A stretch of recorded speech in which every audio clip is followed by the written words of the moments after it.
अस्सलाम वालेकुम everyone, this is Mohammad Hamad Ghauri here.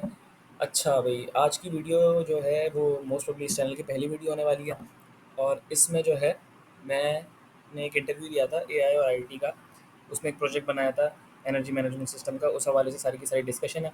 अगर आप लोग इंटरेस्टेड हैं इन सब चीज़ों में तो आई वुड सजेस्ट कि इस वीडियो को देखें। एंड ये है कि अगर आप लोगों ने कोई प्रोजेक्ट बनाना है, for example if you guys are in mechanical engineering third year at NED, नहीं लास्ट सेमेस्टर था, हाँ फाइनल ईयर सेवन सेमेस्टर है एनईडी, तो आप लोगों को ज़रूरत भी पड़ जाएगी।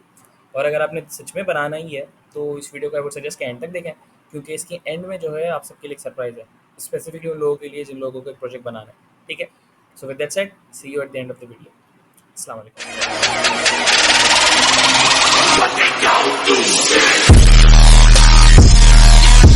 एनईडी के अंदर एआई और आईओटी एग्जीबिशन के अंदर यहाँ पे हम मौजूद हैं। यहाँ पे लोगों से, इन स्टूडेंट से तारुफ लेते हैं और इनसे पूछते हैं इनका क्या प्रोजेक्ट है। अपना नाम बता दीजिए, कौन से डिपार्टमेंट से। अस्सलाम वालेकुम सर, मेरा नाम मोहम्मद हमाद गौरी है और मेरा ताल्लुक मैकेनिकल इंजीनियरिंग डिपार्टमेंट से है। मेरा नाम मोहम्मद हमाद अली शेख है और मेरा ताल्लुक मैकेनिकल डिपार्टमेंट से है। क्या प्रोजेक्ट है आपका? सर हमारा प्रोजेक्ट जो है एनर्जी मैनेजमेंट सिस्टम का प्रोजेक्ट है। अब एनर्जी मैनेजमेंट सिस्टम की हमारी प्राइम मोटिवेशन क्या थी? प्राइम मोटिवेशन ये थी कि हम लोगों को, हम देखते हैं अपने सराउंडिंग में, नेचर के अंदर, कि कोई भी चीज़ होती है, ख्वाह वो इंसान हो या कोई भी चीज़ हो, या फॉर एग्जांपल मेडिसिन हो, उसको एक सर्टेन टेम्परेचर चाहिए अगर इंसान है अपने कंफर्ट जोन में रहने के लिए, और अगर कोई मेडिसिन है तो उसको अपनी परफेक्ट कंडीशंस में रहने के लिए, राइट, ताकि वो सस्टेन कर सके for a longer period of time. ठीक है सर। अब फॉर एग्जांपल अगर आप बाहर जाते हैं, आप देखते हैं टोबागो एक टेम्परेचर कंट्रोल फैसिलिटी है। ठीक है, वो क्यों टेम्परेचर कंट्रोल फैसिलिटी रखी हुई है? ताकि जो उसकी मेडिसिन हैं वो ज़्यादा लंबे ड्यूरेशन तक एक अपनी परफेक्ट कंडीशन में रह सकें, ख़राब ना हो। ठीक है सर। एक हमने टोबागो का ही मॉडल लिया, ठीक है, और उसको एक सिंप्लीफाइड उसकी प्रोटोटाइप बनाया ताकि हम लोग आप लोगों की बेहतर अंडरस्टैंडिंग डेवलप करवा सकें और आप लोगों को समझा सकें कि इतनी कॉम्प्लेक्स चीज़ें एसेंशली स्पीकिंग काम कैसे करती हैं, राइट। तो हम यहाँ पे हमने 3 कंडीशंस रखी हुई हैं। पहली हमने कंडीशन ये रखी हुई कि अगर हमारा करंट एम्बिएंट टेम्परेचर जो है वो एक्सीड करता है और वो एक्सीड करके 30 डिग्री सेंटीग्रेड को क्रॉस कर जाता है, तो हमने एक फ़ैन लगाया हुआ है यहाँ पे 0.3 एम्पियर्स का। जो फ़ैन जो है वो ऑटोमेटिकली काम करना शुरू हो जाएगा, ऑपरेशनल हो जाएगा अगर टेम्परेचर 30 डिग्री सेंटीग्रेड की कंडीशन को उसने क्रॉस कर दिया। अगर टेम्परेचर मजीद इंक्रीज़ करता है और वो 35 डिग्री सेंटीग्रेड को क्रॉस कर जाता है, तो हमने एक मजीद कंडीशन इसमें ऐड की हुई है कि एक 0.6 एम्पियर का फ़ैन है वो ऑटोमेटिकली ऑपरेट होना शुरू हो जाएगा ताकि कंडीशंस जो हैं दोबारा एम्बिएंट टेम्परेचर्स पे आ सकें।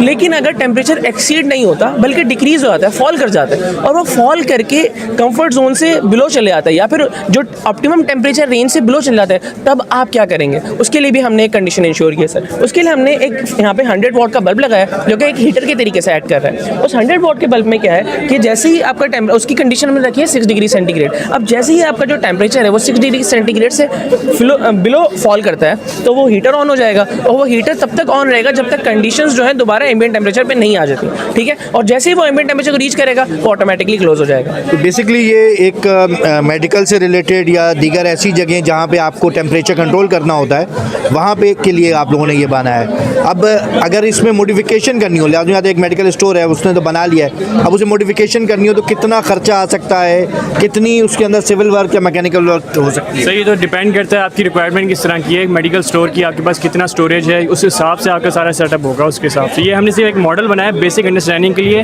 कि किस तरह ये वर्किंग कंडीशन में है कि नहीं है और किस तरह से ये ऑप्टिमम टेम्परेचर मीट कर रहा है। तो एक बेसिक मॉडल है, तो आप बताने के लिए कि जो टेम्परेचर रेंज है उनके उसमें ही रहे मेडिसिन आपके पास जितनी भी हैं वो एक रेंज में जो रेंज आपने सेट की हुई है, ये एक बेसिक मॉडल बनाया है। तो इसको कंट्रोल करने के लिए आपने ऐप वगैरह भी डेवलप की है या नेट पे करेंगे काम? Sure sir. इसको एसेंशली स्पीकिंग हमने टेम्परेचर सेंस करने के लिए हमने लगाया है DHT11 सेंसर लगाया है सर हमने। ठीक है, वो टेम्परेचर सेंस करता है, ह्यूमिडिटी भी सेंस करता है। फिलहाल हमने सिर्फ यहाँ पे जो काम हम शो कर रहे हैं वो टेम्परेचर कंट्रोल को सेंस कर रहे हैं सर। हमने इस सेंसर को हमने इंटीग्रेट करवाया है आर्डिनो के साथ। ठीक है, और आर्डिनो क्लाउड पे हम अपने रिजल्ट्स को लाइव शो कर रहे हैं। ठीक है सर। अब हम यहाँ पे देख सकते हैं करंट हमारी जो पास जो टेम्परेचर आ रहा है, एम्बिएंट टेम्परेचर, वो आ रहा है 28.9 डिग्री सेंटीग्रेड।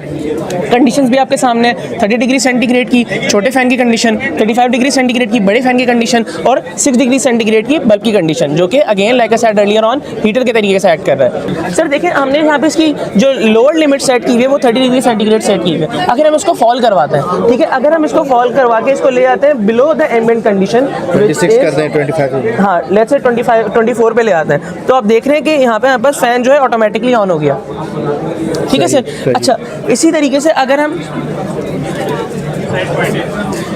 से अगर हम बड़ा वाला जो फ़ैन है हमारा, ठीक है, उसकी कंडीशंस को भी हम लोग एम्बिएंट कंडीशन से कम लेकर आते हैं, तो आप देखेंगे वो भी ऑटोमेटिकली ऑन हो जाएगा। Let me show you. अभी हम इसको लेकर 24 पे, तो एम्बिएंट कंडीशंस 28.9, उसकी कंडीशन क्या आ गई 24, वो देखें वो भी ऑटोमेटिकली ऑन हो गया। ठीक है, कब तक ऑन रहेगा? जब तक टेम्परेचर की कंडीशंस दोबारा एम्बिएंट पे ना पहुंच जाए। ठीक है अच्छा, सर। इसमें मेंटेनेंस का क्या रहता है मैं आपके सिस्टम को मेंटेन करने के लिए? क्योंकि देखें दो एक्सट्रीम है ना हमारे मुल्क के अंदर, एक गर्म मौसम है और फिर सर्दी का भी मौसम है, लेकिन वो सर्दी का मौसम चंद महीनों का है, तो इसको मेंटेन कैसे रखा जाएगा? सर वही मैंने जब उसी तरफ में आ रहा था। ठीक है सर, अब ये तो होगा गर्मियों के लिए, ठीक है। सर्दियाँ अगर होती हैं तो क्या करेंगे आप? सर उसके लिए हमने यहाँ पे देखें, अगर आप शेख आप इसको बंद करके, हाँ देखिए सर, हमने यहाँ पे एक 100 वाट का बल्ब लगाया हुआ है जो कि हीटर के तरीके से ऐड कर रहा है, और इसकी हमने यहाँ पे कंडीशन भी शो की है, लेट्स से 6 डिग्री सेंटीग्रेड। ठीक है सर, करंट कंडीशंस क्या है आपके पास? 27.6। अगर हम अपने हीटर की कंडीशन को एम्बिएंट कंडीशन से ऊपर लेके जाते हैं तो मैं आपको दिखाता हूँ क्या होता है। अब देखिए क्या होगा, बल्ब फौरन ऑन हो गया। ठीक है सर, और हमने क्या करा, बल्ब ऑन हो गया। ठीक है, बल्ब ऑन होगा, क्या करेगा, हम पास जो एक एनर्जी की इक्वेशन आती है वो आती है VIT, right sir, voltage multiply by current multiply by time. अब जितनी देर के लिए आप इसको ऑन रखेंगे उतनी देर तक एनर्जी प्रोड्यूस करता रहेगा और उतनी देर के लिए हीटिंग होती रहेगी। थैंक यू वेरी मच जी, thank you. Hello everybody, if you are seeing this part of the video, so that means that you have actually arrived at the end of the video, so thank you so much for your time and your patience. अच्छा, surprise ये है कि यार इस video के description में मैंने अपने ओपन एंडेड लैब OEL की पूरी रिपोर्ट डाली हुई है।